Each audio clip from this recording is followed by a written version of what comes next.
For example ఫాదర్తో ఒక scene ఉంటుంది sir. Neha నా నా వల్ల వెళ్ళి చేతులు కోసేసుకుంటే హాస్పిటలైజ్ అయింది నేహ అని చెప్పి తెలుస్తుంది. పరిగెత్తుకుంటూ హాస్పిటల్కి వెళ్ళేసరికి రూమ్ బయట నాన్న కూర్చుని ఉంటాడు, శివాజీ రాజా గారు. వెళ్తాను, వీడికి బాధ, నాన్న నేహం చూస్తాను ప్లీజ్ ఒక్కసారి నేహ అంటే బ్లడ్ వస్తుందా అని అడుగుతా.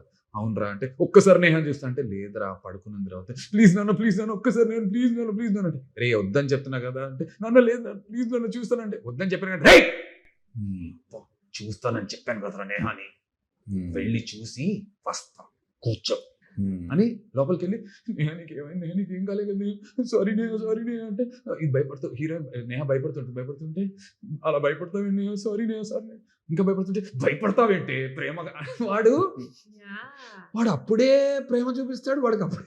సో ఈ డిఫరెన్స్ ఆఫ్ ఇది ఏదైతే ఉందో సార్ పర్సనాలిటీ వాడిలో పాపం కానీ అంత ప్రేమే వాడికి బయట నేను జనాలతో పోల్చను కానీ వాడికి సిన్సియర్ లవ్, ఆనెస్ట్ ప్రేమ వాడికి.